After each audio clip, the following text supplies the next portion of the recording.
मैं आपको साफ साफ बता दूं कि जो कुछ भी मेरे घर में हुआ उसके लिए मैं जिम्मेदार नहीं हूं। मुझे मेरी पत्नी ने नौकरानी की मौत के बारे में बताया और मैंने फौरन आपको बता दिया। एक अच्छे नागरिक और जनप्रतिनिधि होने के नाते ये मेरी जिम्मेदारी थी कि इस हादसे की जानकारी मैं पुलिस को दूं और मैंने अपनी जिम्मेदारी निभाई। सर, आपने इस हादसे के बारे में हमें सच नहीं बताया, बल्कि सच हमसे छुपाया है। आपने इस जुर्म पर पर्दा डालने की कोशिश की। मैंने आपको वही बताया जो मेरी पत्नी ने मुझे बताया था। अब सच क्या है झूठ क्या है इसका मुझे पता नहीं। मैं कोई भगवान नहीं हूं और ना ही मैंने कोई इन्वेस्टिगेशन एजेंसी खोल के रखी हुई है। रघुनाथ जी, जब आप घर पहुंचे तो इसकी आपको पूरी जानकारी थी। आपको अच्छी तरह से पता था कि आपकी पत्नी ने आपकी नौकरानी को बुरी तरह से पीटा, इतनी बुरी तरह से कि उसकी मौत हो गई। तब आपने इस हत्या को एक हादसा या खुदकुशी साबित करने की साजिश रची। झूठ, सरासर झूठ है ये। आइए, मिसेस अभिलाषा बलराम, आपने जो पुलिस को कहा है, अब जरा एक बार अपने पति को भी बता दीजिए। ये क्या बताएंगी? इनकी वजह से तो मैं बहुत पहले से परेशान हूं। इनका दिमाग गर्म है, कब क्या कर बैठे कोई भरोसा नहीं। इनका मानसिक संतुलन ठीक नहीं है, एबनॉर्मल। अगर मेरी बात पे यकीन ना हो तो मेरे वकील से पूछ लीजिए। क्रूरता और मानसिक अत्याचार के बिना पर मैंने कोर्ट में इनके खिलाफ तलाक की अर्जी फाइल की है। झूठ झूठ बोल रहे हैं। इन्हें पता था कि शांति की मौत हो गई है। एक्चुअली सर, शांति को ना कोई काम ढंग से आता ही नहीं था। उसे ना तो वक्त की कदर थी ना समझ। दरअसल किसी भी नौकर में ये समझ ही नहीं है। उन्हें समझाना पड़ता है, सीधा करना पड़ता है। और जब मैंने शांति के बारे में इनको बताया कि वो मर गई है, तब इन्होंने मुझसे कहा कि हम पुलिस को ये बताएंगे कि शांति छत से गिर के मर गई। मैंने कब? बकवास कर रही है। अच्छा, मैं बकवास कर रही हूँ? तब आप पूछिए ना इनसे कि मेघा को कहाँ भेजा इन्होंने। पूछिए। सर, कहाँ है मेघा? मुझे नहीं मालूम। रघुनाथ जी, आपके नौकर पूरब का बयान है हमारे पास। हमने एफआईआर भी दर्ज कर ली। बेहतर होगा आप बता दें कि मेघा कहाँ है, नहीं तो हमें आपके ऊपर किडनैपिंग का चार्ज भी लगाना पड़ेगा।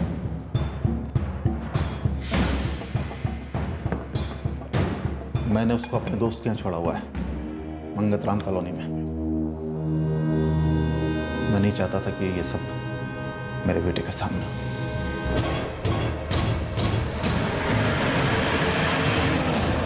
मैं तो इस बारे में कुछ भी नहीं जानता।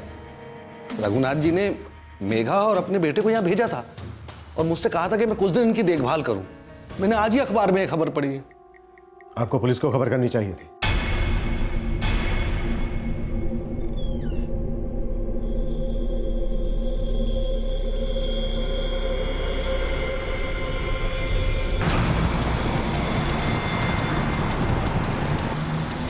मेघा, तुम घबराओ मत।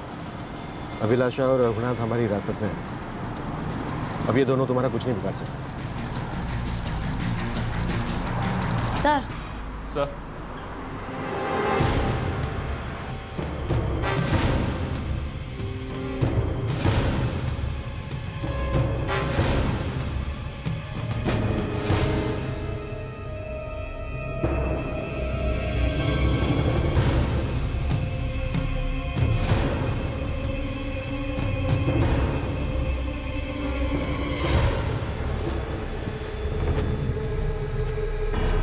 बहुत बुरी तरह से जख्मी है और लगता है कि उसने कुछ खाया भी नहीं है।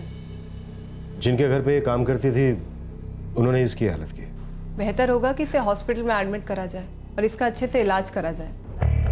हॉस्पिटल में उसके पास कुछ कांस्टेबल तैनात कर दो। हमें मेघा और पूरब की हिफाजत करनी होगी। ये लोग बहुत खतरनाक हैं और बेरहम भी। और हाँ, अभिलाषा जिस कॉलेज में पढ़ाती है वहाँ जाकर उसके बारे में सारी डिटेल्स भी निकालो। Yes sir.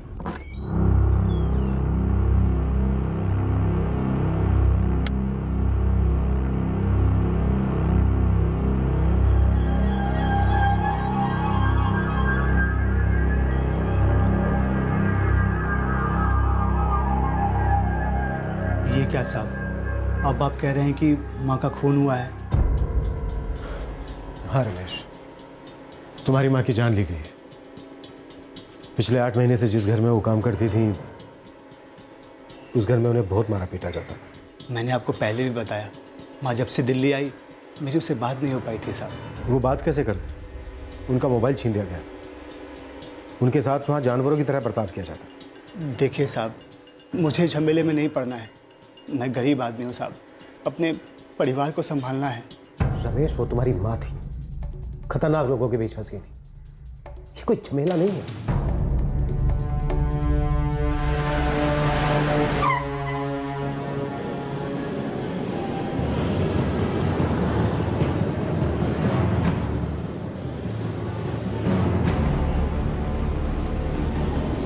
मिसेज अभिलाषा बलराम पिछले 2 सालों से हमारे यहाँ काम कर रही है और बस 2 महीने पहले ही हमने उन्हें अपना परमानेंट स्टाफ बनाया है।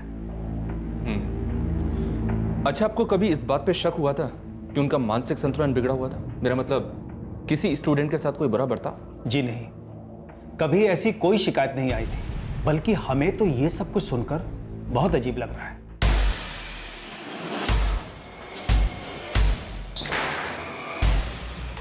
नमस्कार। क्या त्रिपाठी बैठिए।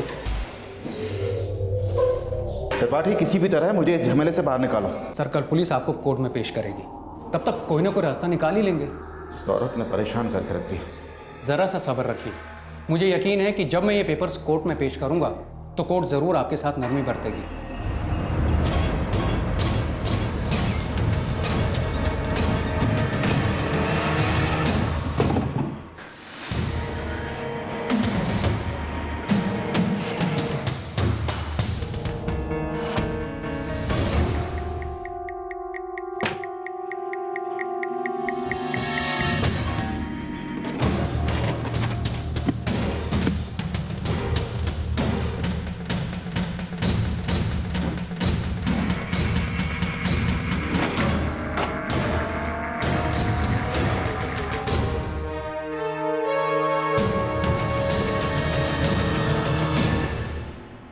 मेरे पति ने मुझे छोड़ दिया था,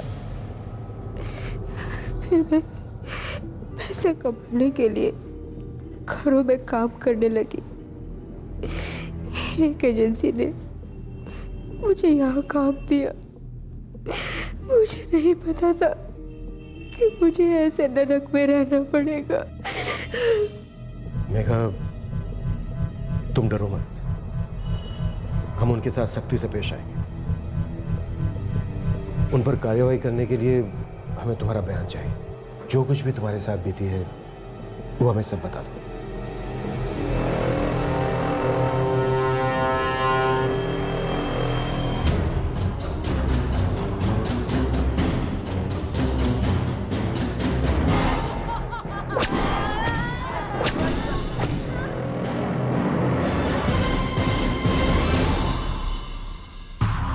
जी हाँ, अभिलाषा बलराम मेरी ही पेशेंट है। कब से? लगभग 1 साल हो गया होगा। उनको बीमारी क्या है? एंगर मैनेजमेंट और एग्रेसिव बिहेवियर, ये 2 प्रॉब्लम्स हैं। इसमें पेशेंट के दिमाग में गुस्से की एक ऐसी लहर दौड़ती है जिसमें वो अपना आपा खो बैठता है और ऐसी हालत में वो कुछ भी कर सकता है। इसका मतलब वो वायलेंट भी हो सकती है? जी बिल्कुल। क्या मैं उनके ट्रीटमेंट के पेपर्स को देख सकता हूँ? जी ज़रूर। वैसे जो कुछ भी हुआ उसके बारे में मैंने न्यूज़पेपर में पढ़ा है। मुझे तो ये भी पता था कि उनके पति ने अभिलाषा के खिलाफ डिवोर्स फाइल किया है और कारण यही बताया है, अभिलाषा का एबनॉर्मल बिहेवियर और नौकरों के साथ मारपीट करना। और हाँ, उसमें एक नौकर की मौत का जिक्र भी था उनके निरूत वाले घर में।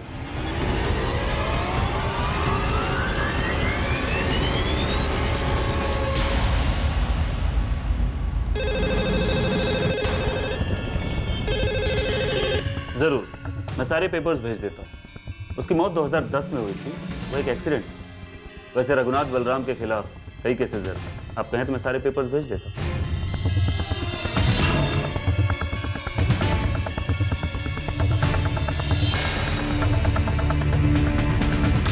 तो पूरब अब 17 साल का होगा। हाँ साहब। अजीम, कल हमें पूरब को कोर्ट में पेश करना होगा। उसके बाद मैं चाहूँगा कि तुम पूरब को अपने साथ घर ले जाओ। साहब, मैं यहाँ पे आया क्योंकि आपने इसका स्कूल सर्टिफिकेट मंगाया था। मैं बहुत गरीब आदमी हूँ साहब, बहुत मुश्किल है दिन काटना। वसीम, पूरब तुम्हारा छोटा भाई है। जानता हूँ साहब, मगर हालत इतनी ख़राब है कि मैं सिर्फ इतना कह सकता हूँ कि मैं कोशिश ज़रूर करूँगा सर।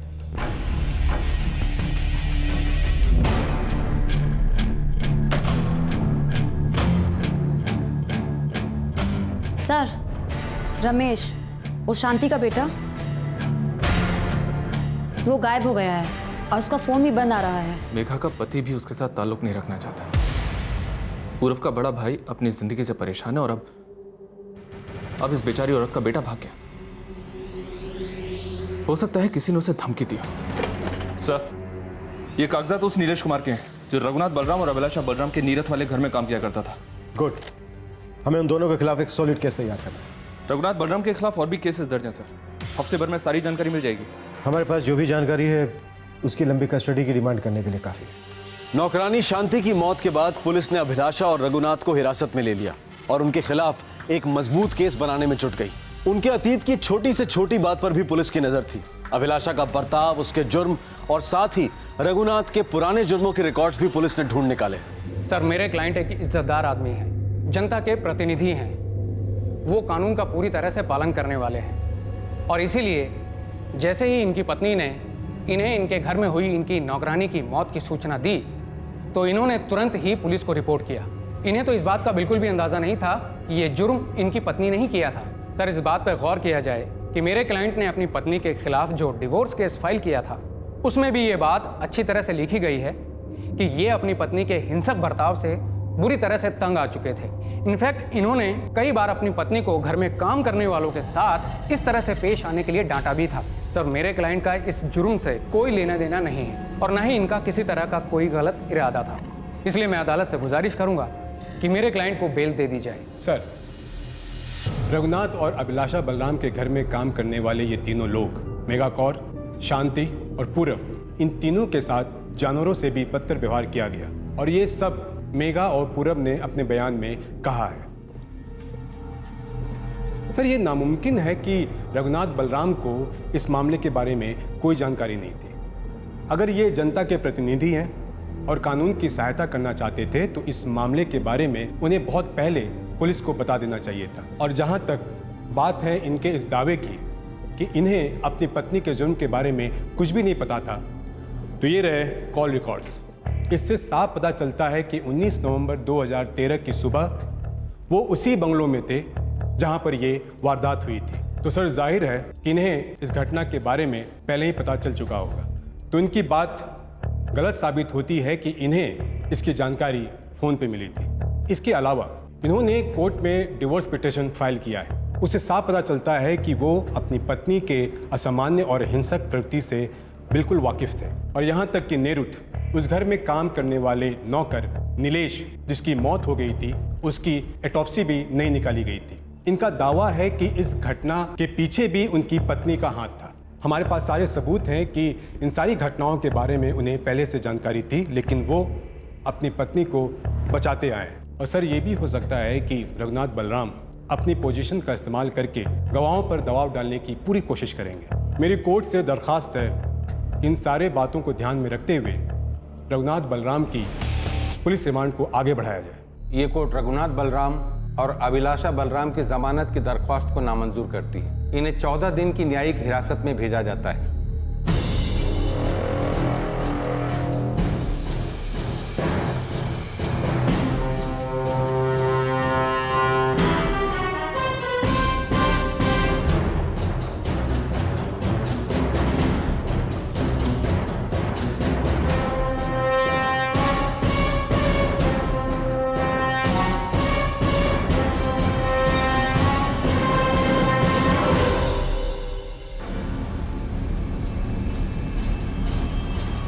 कब से चल रहा था ये सब? उसी दिन से जब आप बिजनेस मीटिंग के लिए मुंबई गए थे, 15 अप्रैल 2004।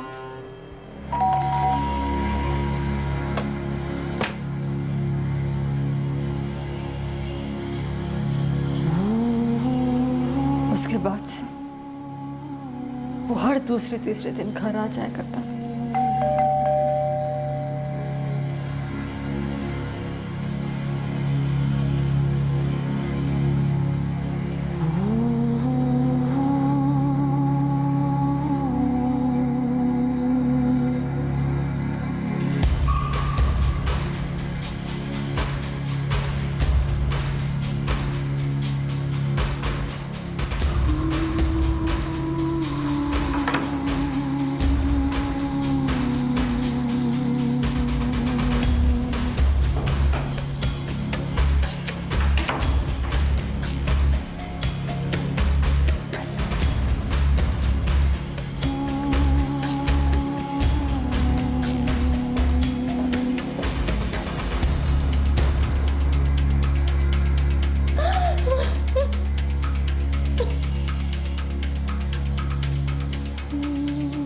मैं बहुत डर गई थी सूरज।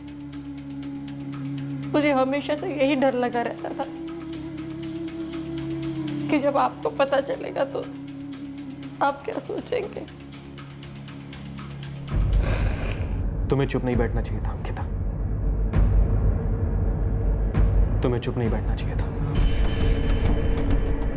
लेकिन हम अब भी चुप नहीं बैठेंगे। वो सत्ता में है तो क्या समझता है कुछ भी करेगा।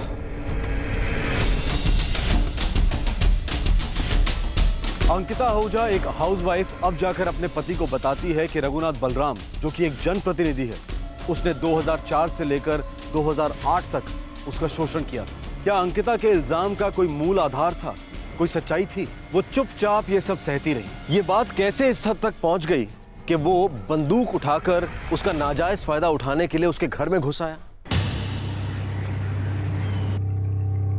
तो ये सब कुछ 4 साल तक चलता रहा।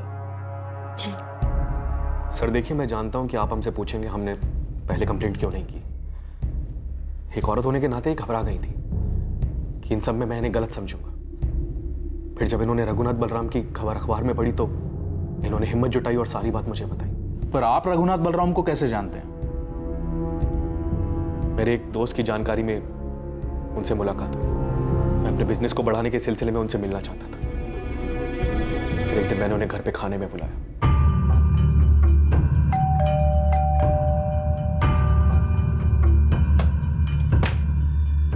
अरे रघुनाथ जी, नमस्कार। आइए सर।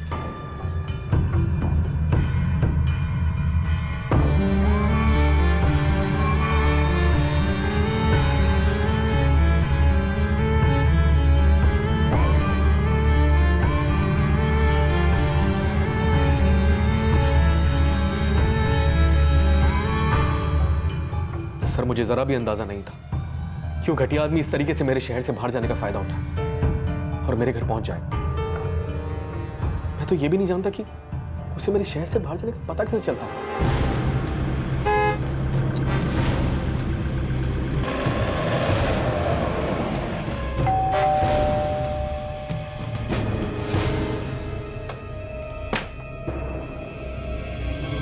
नमस्ते अंकिता जी। जी नमस्ते। पहले तो मुझे समझ नहीं आया कि वो सूरज की गैर हाजिरी में घर क्यों है। फिर उसने मुझे चाय बनाने के लिए कहा और जब मैं चाय बनाकर लाई तो आहा, बहुत अच्छी चाय। आपके खाने का भी जवाब नहीं और आपकी चाय का भी जवाब नहीं। जी शुक्रिया।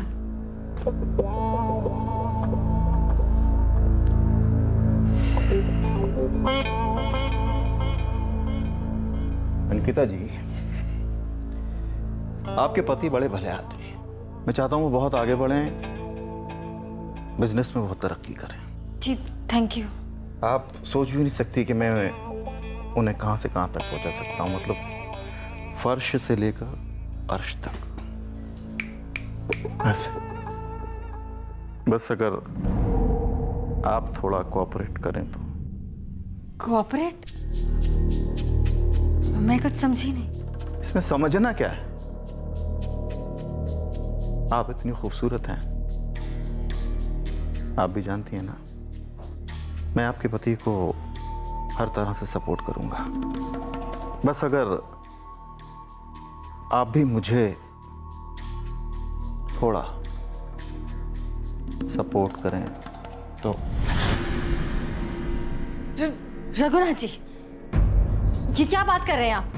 देखिए मैं कोई ऐसी वैसी औरत नहीं हूँ और इस तरह की बातें मुझे बिल्कुल पसंद नहीं है। यार मुझे घुमा फिरा के बात करने की आदत नहीं है, साफ साफ कह रहा हूं। मेरे फिर देखिए, मैं तुम्हारी और तुम्हारे परिवार की खुशियों के लिए क्या करता हूं। इतनी खुशियां बरसेंगी कि तुम सोच भी नहीं सकते। मैंने उसे घर से चले जाने के लिए कहा, लेकिन वो बार बार आता रहा। और फिर एक दिन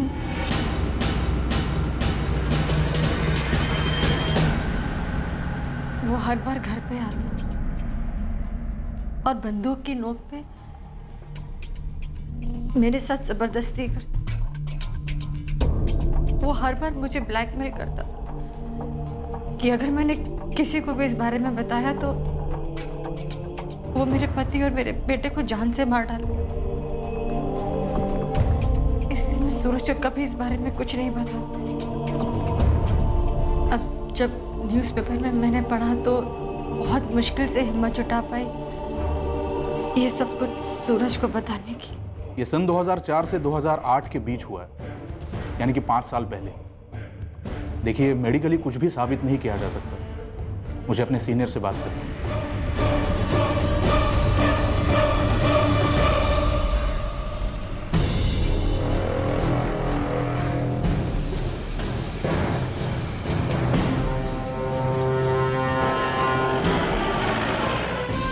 ये सब सच्चाई से परे है, सरासर झूठ।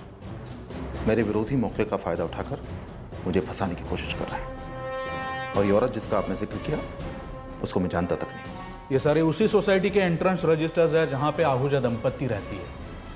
2004 से 2008 तक आपने कई बार इसमें एंट्रीज की हैं। याद नहीं। हो सकता है किसी और से मिलने गया हूँ। यहाँ पे तो लिखा हुआ है, आप किससे मिलने गए थे? सूरज आहूजा, आपने ही लिखा हुआ है। किसके इशारे पे काम कर रहे हो तुम? ये सब फर्जी है ना? मनगढ़ंत कहानियां बनाकर मुझे बदनाम करने की कोशिश की जा रही है। किस किस्म के झूठे आरोप लगा रहे हो तुम मुझ पर? जानते हो मैं कौन हूं? MP हूं मैं, और तुम एक मेंबर ऑफ पार्लियामेंट को तंग कर रहे हो।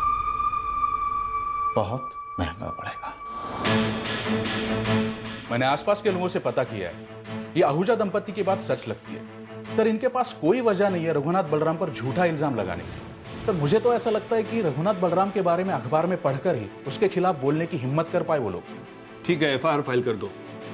सर, एक नौकरानी की मौत की वजह से अभिलाषा बलराम और रघुनाथ बलराम को अरेस्ट कर लिया गया था। इस केस के सामने आने से रघुनाथ बलराम का एक और कथित जुर्म सामने आया, जो उसने 5 साल पहले लगातार 4 साल तक किया था। लेकिन क्या उसके जुर्म का इतिहास बस इतना ही था? क्या इस जनप्रतिनिधि के खिलाफ कई और संगीन जुर्म थे जो सामने आ सकते थे? सर, इस रघुनाथ बलराम के बारे में हमें कई सारी जानकारी मिली है। कोई और गड़े मुर्दे बाहर आए हैं क्या? जी हाँ सर, बहुत सारे। पहले ही MLA था, उसके बाद MP बना। कॉलेज के दिनों से ही कई सारी क्रिमिनल एक्टिविटीज में इसका इन्वॉल्वमेंट था। गैंग चलाया करता था वहां पर। ये देखिए, Raghunath Balram inter zonal gang number 45 में लिस्टेड है। उसे 2001 में हिस्ट्री शीटर घोषित किया जा चुका है और उसका हिस्ट्री शीट नंबर है 23X।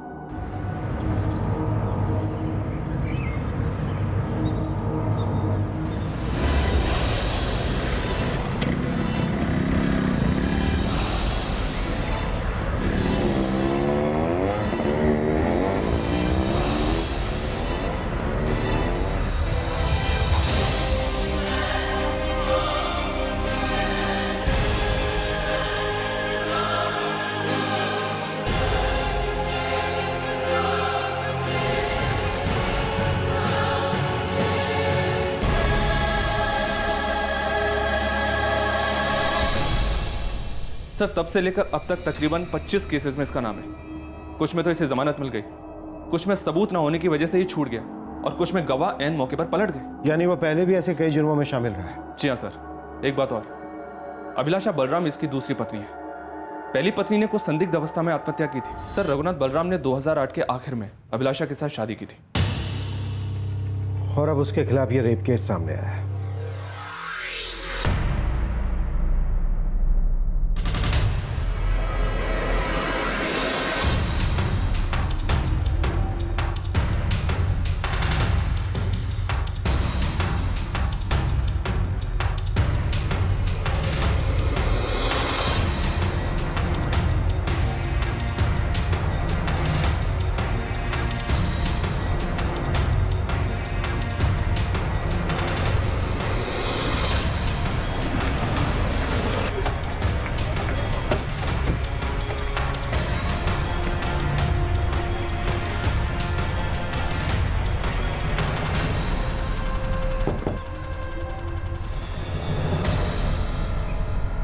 जी, रमेश मंडल।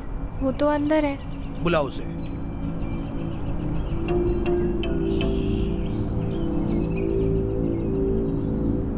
तुम वहां से अपनी माँ की लाश लिए बिना ही यहाँ भाग आए? मैं क्या करता साहब, उन्होंने पहले फ़ोन पे कहा कि माँ के साथ कोई दुर्घटना हुआ है, फिर वहाँ गया तो बोला साहब कि माँ का खून हुआ है। देखिए साहब, मुझे इस पचड़े में नहीं पड़ना है साहब, और वैसे भी पिछले 8 महीने से माँ का कुछ भी अता पता नहीं था साहब। तुम्हें अभी फौरन पुलिस को रिपोर्ट करना है, और तुम्हारी माँ की लाश अभी भी मुर्दा घर में पड़ी है। देखिए साहब, ऐसा मत कीजिए, मेरा परिवार है यहाँ पे, गरीब आदमी हूँ साहब, दया कीजिए। तुम्हें अभी हमारे साथ चलना होगा।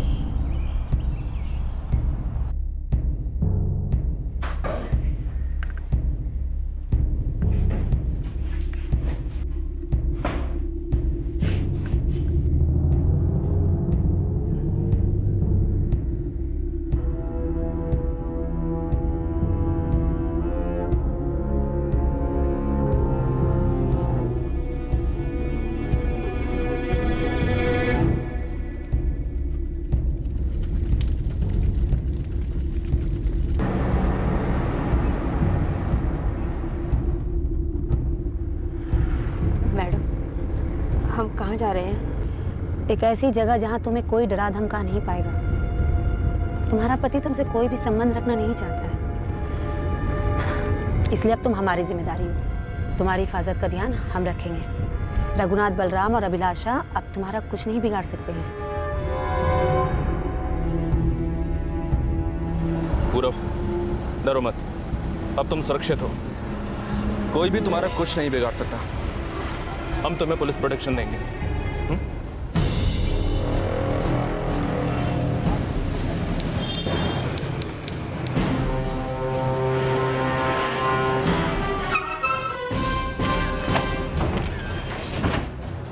आप पे लगाए गए आरोपों के बारे में आपका क्या कहना है? विरोधियों की साजिश है। वो ऐसा क्यों करेंगे सर? वो डरते हैं मुझसे क्योंकि मैं सच की लड़ाई लड़ता हूँ। मेरे साथ लाखों लोगों का जन समर्थन है, इसीलिए मुझ पर झूठे इल्जाम लगाए जा रहे हैं।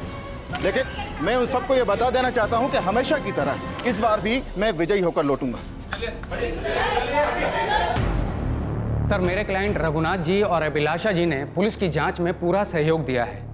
चार्जशीट फाइल होना अभी तक बाकी है, इसलिए मेरी अदालत से गुजारिश है कि उनकी बेल एप्लीकेशन को मंजूर कर लिया जाए। और मेरे क्लाइंट के ऊपर जो रेप का केस है वो भी फर्जी है। इनका एक 4 साल का बेटा है जो इस वक्त मेरे क्लाइंट के दोस्त के घर बिना अपने माँ बाप के रह रहा है। मैं अदालत से निवेदन करूंगा कि किसी भी तरह का फैसला लेते वक्त उस बच्चे के भविष्य के बारे में जरूर सोचा जाए। सर, इस केस के दोनों आरोपी रघुनाथ बलराम और अभिलाषा बलराम अपने घर में काम करने वालों के साथ कई सालों से अत्याचार करते आए हैं। इनके घर पर जिस औरत की मौत हुई है उसके साथ भी बड़ी बेरहमी के साथ मारपीट की गई थी। इस केस के 2 गवाह उनके घर में काम करने वाले नौकर हैं। प्रोसिक्यूशन का मानना है कि रघुनाथ और अभिलाषा अपने गवाहों पर दबाव डालने की पूरी कोशिश करेंगे। रघुनाथ बलराम ऐसे कई सारे केसेस से बच चुके हैं जहां आखिरी मौके पर गवाह अपना बयान देने से मुकर गए थे। अब तो इन पे रेप का मामला भी दर्ज है। प्रोसिक्यूशन का मानना है कि रघुनाथ बलराम अपने गवाहों को डराने की पूरी कोशिश कर सकते हैं। 4 साल तक रघुनाथ बलराम उन्हें डरा धमकाकर उनके साथ गुनाह करते आए हैं। ये कोर्ट मिसेज अभिलाषा बलराम को इनके हिंसक व्यवहार के हिस्ट्री के तहत इनके बेल एप्लीकेशन को रिजेक्ट करती है और जुडिशियल कस्टडी के दौरान इनकी इलाज की सुविधा का आदेश देती है। इन दोनों के 4 साल के बच्चे के बारे में सोचते हुए ये कोर्ट रघुनाथ बलराम को अपनी पत्नी का जुर्म छुपाने के केस में बेल एप्लीकेशन मंजूर करती, लेकिन रेप केस में मिस्टर रघुनाथ बलराम की बेल एप्लीकेशन रद्द की जाती है और उन्हें जुडिशियल कस्टडी में भेजा जाता है।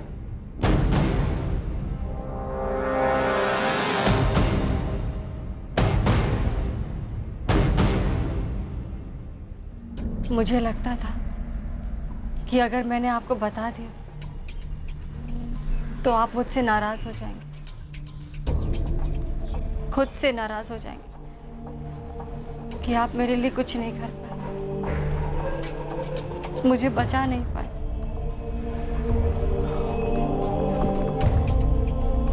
अंकिता, ये तो पता नहीं मैं क्या करता हूँ, लेकिन मुझे अपने पे गुस्सा जरूर आता और शायद उससे बदला लेने का मन भी करता।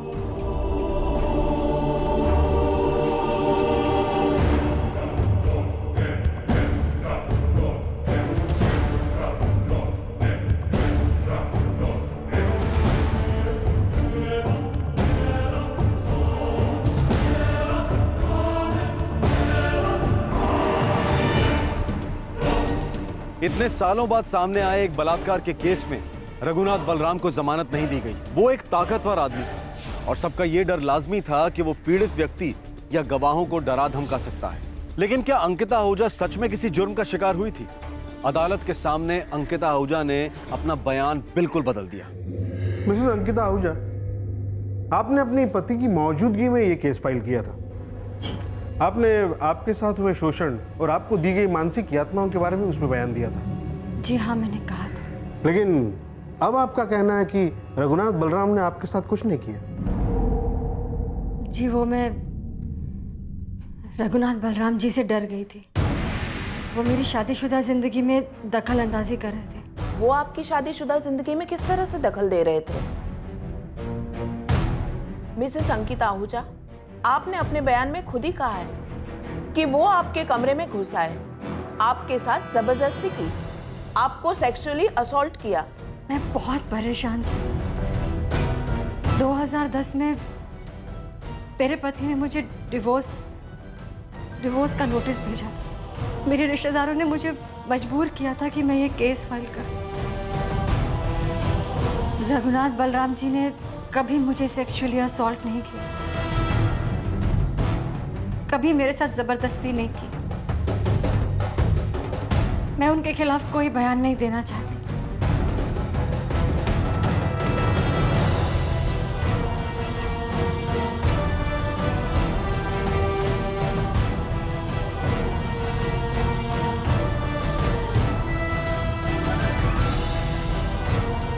पुलिस ने अभिलाषा बलराम और रघुनाथ बलराम के खिलाफ चार्जशीट फाइल कर दी है। पुलिस ने अभिलाषा बलराम को जिन अपराधों के तहत बुक किया है वो है आईपीसी की धारा 302 के तहत हत्या के लिए, 307 के तहत हत्या का प्रयास करने के लिए, धारा 344 के तहत 10 या 10 से अधिक दिन तक किसी को गलत तरह से बंदी बनाने के लिए, 506 के तहत जुर्म के उद्देश्य से धमकाने के लिए और जुवेनाइल जस्टिस एक्ट के सेक्शंस लगाए गए हैं। रघुनाथ बलराम के खिलाफ जो एडिशनल चार्जेस लगाए गए हैं वो है आईपीसी की धारा 120 के तहत आपराधिक षड्यंत्र करने के लिए, 325 के तहत किसी को जानबूझकर चोट पहुंचाने के लिए, 201 के तहत सबूत मिटाने के लिए, 202 के तहत जुर्म की जानकारी देने का कर्तव्य निभाने की जगह जुर्म को छुपाने के लिए और 109 के तहत किसी कार्य को करने के लिए उकसाने के लिए, 370 के तहत किसी इंसान को गुलाम बनाकर खरीदने या बेचने के लिए और 374 के तहत गैर कानूनी जबरन मजदूरी करवाने के लिए। इलेक्टेड क्रिमिनल्स यानी जनता द्वारा चुनाव में जिताए गए मुजरिम। जब आप कहीं भी काम की तलाश में जाते हैं तो सबसे पहले आपका बैकग्राउंड देखा जाता है। लेकिन हैरानी की बात यह है कि जो लोग किसी प्रदेश पर राज करने वाले हैं या देश चलाने वाले हैं, उनके क्रिमिनल होने का उनके चुनाव में खड़े होने या जीतने पर कोई फर्क नहीं पड़ता। जिनके खिलाफ जुर्म की एक लंबी लिस्ट है, जो हिस्ट्री शीटर्स हैं, वो भी जनप्रतिनिधि बन सकते हैं। यहाँ तक कि चुने गए नेता जिनके ऊपर कोर्ट केसेस चल रहे हैं, इन्हें बड़े आराम से जमानत भी मिल जाती है और उसके बाद इन लोगों को टेलीविजन पर भरपूर मौके भी मिलते हैं जिसमें ये अपनी सफाई दें, सुशासन की बातें करें, सुशासन के दावे करें और फिर चुनाव प्रचार में हिस्सा भी लें। ये बात सच है कि जब तक जुर्म साबित ना हो जाए इंसान निर्दोष माना जाता है। लेकिन गवाहों को डराना धमकाना, जोर जबरदस्ती, गुंडागर्दी, क्या इन सब की चुनावों में जगह होनी चाहिए? और सबसे अजीब बात यह है कि ऐसे अपराधी जिनके खिलाफ कोर्ट में केसेस चल रहे हैं, जब चुनाव लड़ते हैं तो जीतते भी हैं, मतलब लोग उन्हें वोट करते हैं और जिताते भी हैं। अपना नॉमिनेशन दर्ज करते वक्त ये जरूरी है कि हर उम्मीदवार अपने खिलाफ चल रहे सभी कोर्ट केसेस घोषित करें। हर उम्मीदवार के बारे में सारी जानकारी अलग अलग वेबसाइट्स पर मौजूद है। लेकिन क्या ये काफी है? क्या ये ठीक नहीं होगा कि इलेक्शन कमीशन उम्मीदवार से जुड़ी सारी जानकारी उनकी कॉन्स्टिट्यूएंसी के पोलिंग बूथ्स के बाहर लगवाए? लेकिन फिर भी क्या इस तरह की जानकारी काफी होगी ऐसे अपराधी उम्मीदवारों को देश की राजनीति से दूर रखने के लिए? रघुनाथ बलराम एक जाना माना अपराधी, एमएलए चुना गया और 2 टर्म्स तक एमपी भी रहा। जनता ने खुद ही उसे अपना प्रतिनिधि चुना था। हमें सचमुच इस बारे में सोचना होगा कि जब अपराधी देश और जनता के प्रतिनिधियों के रूप में चुने जाते हैं तो इस देश का क्या भविष्य होगा। आपसे फिर मुलाकात होगी क्राइम पेट्रोल दस्तक में एक और नए केस के साथ। तब तक अपना